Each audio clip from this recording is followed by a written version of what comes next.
and storm, I remain on. Through the fire and storm, I remain on.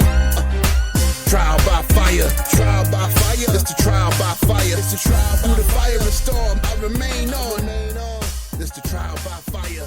Welcome everyone to the Armchair Bookers podcast. I am your host, Joshua Joslin. It is great to be talking wrestling, and this episode is getting into the dirt.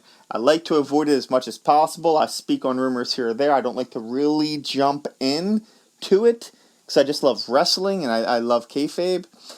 But a lot of things in the news. So I have some feelings to share regarding CM Punk, and I want to stress the Punk part. So let's hop into it. Let's go back in time. Okay, I like I said, I like kayfabe. I like that there's a separation between wrestler entertainment and wrestling and wrestler, and their human persona, their personal persona. That makes more sense. Obviously, it's impossible with social media, and that's fine. But there's a big difference between pipe bomb Punk and brawl out, brawl in, and fired Punk. And I feel like things started to really grow and blossom from what I read. That's where the dirt comes from. That's where I say we're getting into the dirt. I am going off of rumors. I am going off of reports. Sorry, not sorry. This needs to be talked about. And that's why I'm frustrated, because we're talking about it. Limited notes here, so bear with me when I jump all over. Let's go back, like I said, to the pipe bomb. I hated it. I hated it. I hate that it was cut. I hate what he said. I hate that I had to hear it. I hate that I saw it. I hate that things happened after it. Hated it. Old school fan here. Okay, everything is money, so I get where they went with it. The Summer of Punk died off very, very quickly. And I think that that's because there wasn't a lot of growth from it. All he could do is continue to talk about dark secrets of WWE and what he doesn't like, which he did after he walked out. So the glass broke on my viewpoint of CM Punk. The character, I realized, was the real. He became Phil Brooks, who plays the character of CM Punk, across the board. So all kayfabe broke, glass broke, the third wall broke, and I don't love that. Obviously, we are in that time. Obviously, I am not silly to think that the Viking Raiders walk around pillaging neighborhoods like they appear to do, and their whole get up and everything. They're not Vikings. I get it. I'm not silly with that. But when it becomes so real and so grounded, like he wasn't doing kayfabe when he left. He was doing Phil Brooks and his hatred for WWE. And I am not talking about whether he was right or wrong in that scenario. None of this is about whether CM Punk has ever been right or wrong. The point of what I am verbal diarrheaing you did. That's jumbled. But you get my point. The verbal diarrhea regarding CM Punk at all is coming from Joshua Joslin of the Armchair Bookers podcast.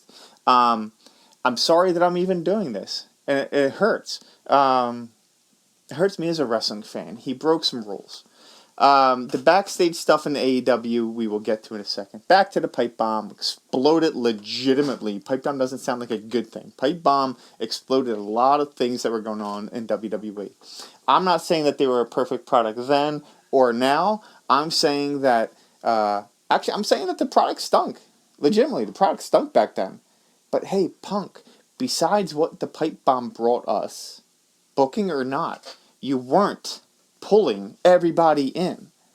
I really appreciate your run. I'm not dumping on your run. The run you had with the belt and how long you had it is completely for real, legit.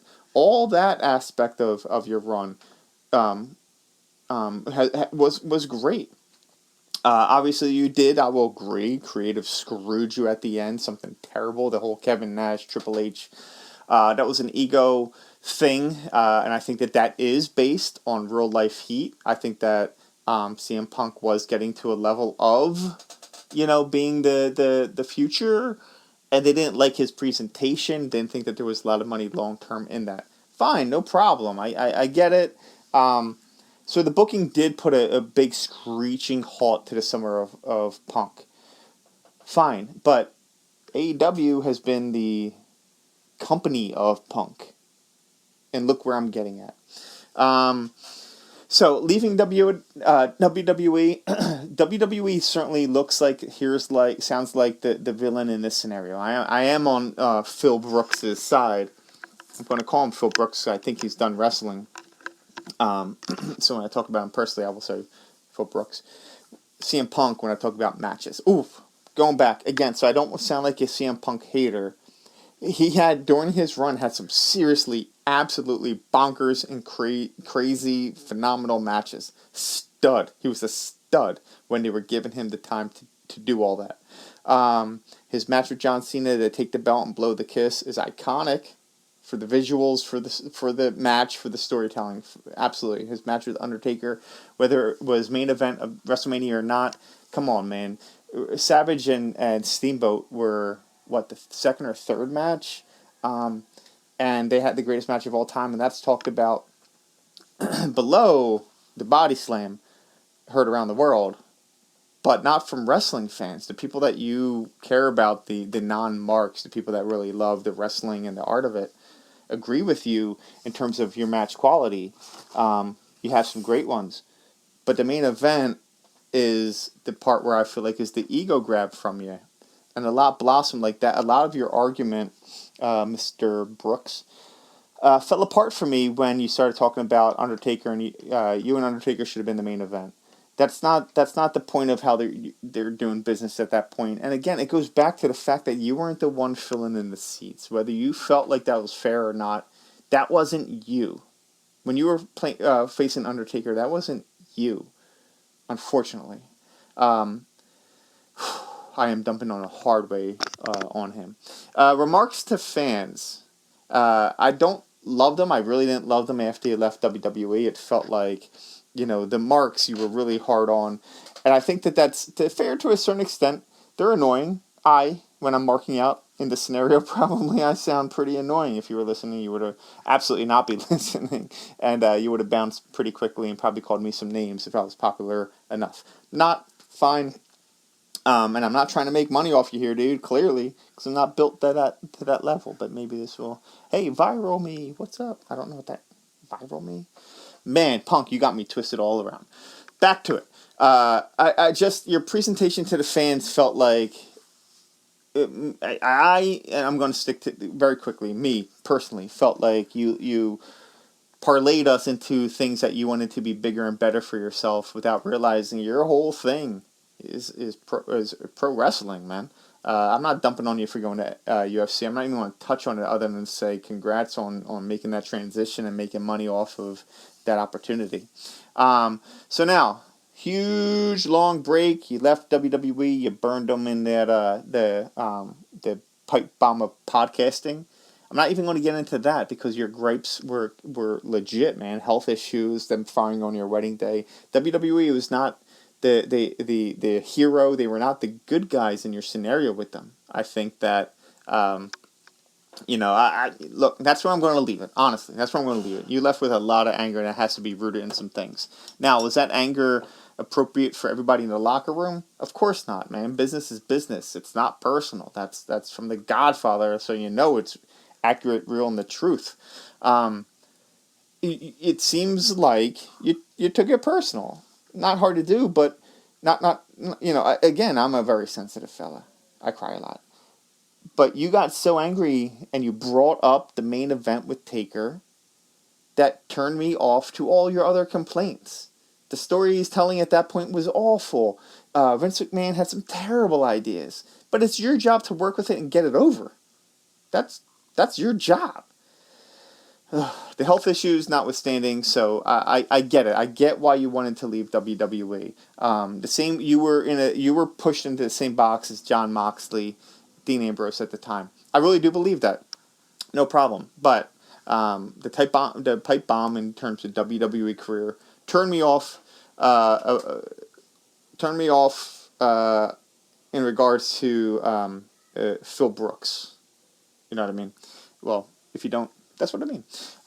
So now we're jumping into AEW. Big splash. Really cool. Unfortunately, spoilers, like everybody knew it, that it was coming. And that's unfortunate, truly, because it was a big moment for wrestling. It was a big moment, is a big moment for wrestling, for AEW, for, that's my dog barking in the background if you can hear him. My apologies. I don't know if John, my producer, can edit that out.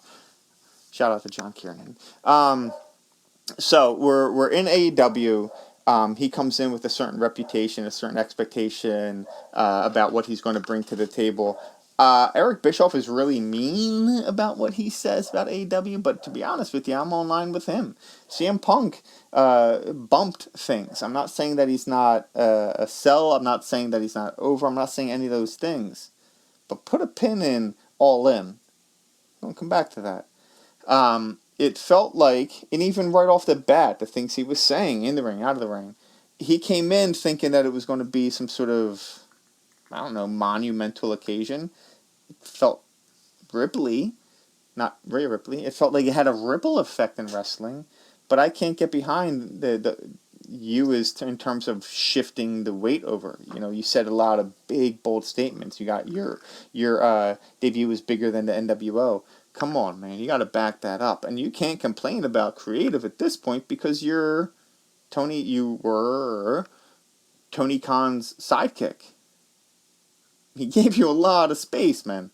So to see him develop into a backstage yapper, I'm not surprised. Of course, after the fact, everybody wants to come out and say that this has been Punk across the board. He has this miserable persona, and it's just this drag on people, like, yeah, that was good, but, and then, follows up with a negative. Reports are what I'm going off of. But this is a dirt episode. At a certain point, you gotta be like, common denominator here. He left WWE in a way that WWE was a villain, but then things start to evolve and you start to hear his personality. UFC was a bomb for him. He held it, he owned it and moved forward with it. But then he came into AEW and really said a lot of big proclamations, which is something I've always had a problem with AEW. Big, bold proclamations nobody asked for. Just go show us. Just go do it. So that leads us into backstage tension. Adam Page cut a promo which made CM Punk upset. Something to do along the lines of respect for the elders in the back, respect for the tradition. Adam Page was against that notion, brought it up in a way that was not appropriate, sure. But that's where you make the money, right? From what I've always read about wrestling, you make the money off of the controversy. Take a deep breath, Punk. Work the controversy. Work that into the match. Make sure the match is good. You botching moves doesn't make me think best of the world. It makes me think this dude should never have come back. So, you didn't carry the feud with Adam Page. In real life, he carried that. That evolved into Brawl Out. His behavior on that mic, man, turn that into a match, turn that into a storyline, or fire him. They were the only options in my eyes as somebody that is an employee. Fire me. That's a terrible... he burned him, and Tony Khan sitting next to him made him look like a dope. And that's where I said, you know what, Tony? This shit's going to... excuse my language. This is going to explode in your face. Bad things are going to happen with this. By not firing anybody, or quote unquote firing a few people, but then bringing them back in remote positions, what does that do? I mean, that fight is what people will talk about from that pay-per-view, from that live event. That's it. It's called Brawl Out. It's not called All Out anymore. And that stings because MJF. So now let's keep going, right? Had the big blow up, had the big fight, everybody knows about it. Him against the Elite. It didn't stop after he was stripped from the belt. The drama didn't stop. It was still there, it was still bubbling, which is fine. They should not have busted into his, busted into his locker room the way they did. The whole situation is a lot of equal blame. But to fire and then rehire, to suspend, fine. but it didn't give you any positioning in terms of power. And look what happened. So I told somebody that all the smoke all over the place about WWE and backstage AEW and backstage fights and conflicts. Sammy Guevara against Eddie Kingston, Thunder Rosa against Britt Baker, even more than I'm not thinking about or talking about right now. Bad news, man. And this whole situation, Brawl Out, made this whole situation from smoke into fire. Fire spreads. That's what ended up happening, because now we're talking CM Punk with some clout behind him, with some pull behind him, saying to Jack Perry, no, we're not doing that match, that the spot with the glass. No, we're not doing that. And then told Tony, we're not doing that match. Fine, that's okay with the spot. I don't want to see real glass and the blood anyway. But the point is, Tony didn't tell Jungle Boy, Jack Perry. CM Punk told Tony to tell Jack Perry. Or CM Punk told Jack Perry, he's not the boss. So again, you're shifting power over to somebody that shouldn't have the power. Especially if they're Brawl Out. Terrible. So, with that clash regarding the glass and whether it should be real glass and not real glass, and whether Jack Perry was using it as a reason to be written off TV, which he wasn't, because he already had a scheduled vacation. So the spin is all over the place. CM Punk, whoever's not right in it, again, yelling, screaming, fine. No physical stuff, fine. You're going to disagree on presentation, fine. But here's CM Punk again, having a problem with something somebody else is doing. So now, again, we're talking about common denominator. This spills over to rumor and hearsay that now he had a verbal altercation with Ryan Nemeth. Ryan Nemeth. Dolph Ziggler's little brother, which doesn't matter. Now he's getting Ryan Nemeth away from the arena. Possibly Christopher Daniels. Possibly Adam Page. Right? Now he's keeping people out of even coming and being able to do their job. Speculation, rumor. But, I mean, come on, at a certain point, common denominator. Now we're at all in, brawl in. Jack Perry goes out, calls CM Punk out, calls the rumors out. Real glass, what are you going to do? Cry about it. Cry me a river. Loved that. I loved it. That's where the money comes back in the old school. If he came back, I would have been like, yo, Jack Perry. I mean, I can't say that. I can say that as the armchair booker. I would have said, hey, Jack Perry, that was a wise-ass little move, young man. Let's go make money off it. And you move forward. Who's the adult in the room? Conflict rises. We hear reports one way. We hear reports the other way. The final report was that CM Punk took it, ran with the physical right off the bat. Pushing, the escalation of words apparently made Tony Khan fear for his safety, which has never happened at a wrestling event for him. CM Punk possibly lunging at him, possibly more. Common denominator becomes just what is happening, just the problem. So after the investigation, everybody looking at it, outside viewers, non-wrestling personnel, everybody has their feelings, their witness account on it. CM Punk, gonzo. About time, Tony. You allowed this to happen. I do appreciate that you said, you know what, we're about to go into Chicago. I'm firing him that day of a big event. Hey, you did what you were supposed to do. But it should have been done before. Whether it was CM Punk getting fired or not, somebody should have been let go to a full extent from Brawl Out. That didn't happen, and I think that escalated into a situation where now, as good as Brawl In was, I'm talking about CM Punk. MJF and Adam Cole was phenomenal. Ospreay vs. Jericho was phenomenal. But as soon as that news broke, I was reading that instead of watching. Can't have that happen, Tony. Hopefully this is the stamp on enough's enough with that. I know these kids are young, immature, and I've never had a legitimate, permanent boss in the sense of they're popping around the indies and kind of controlling their own story in and out of the ring.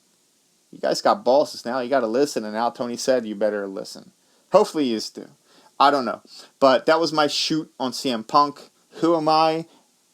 I'm just Joshua Joslin sitting in my spare little room here in my little house and just watching and shooting on CM Punk. Let me know if you feel the same. Let me know if you feel different. Let's get at it. Let's talk it out.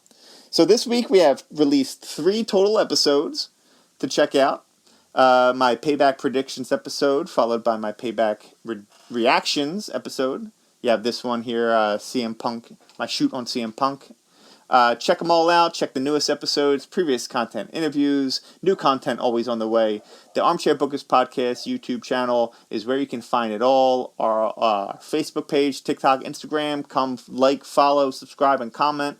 Let's talk things through. Let me explain to you why I'm right on mostly all things wrestling. Shout out, like I said, to John Kiernan, my producer, the amazing artist behind my theme, Into the Fire, featuring Mont Easy, which you can find on iTunes. Thanks again, and with that being said, John, throw me into the fire that is wrestling podcasting. CM Punk. Deuces, bro.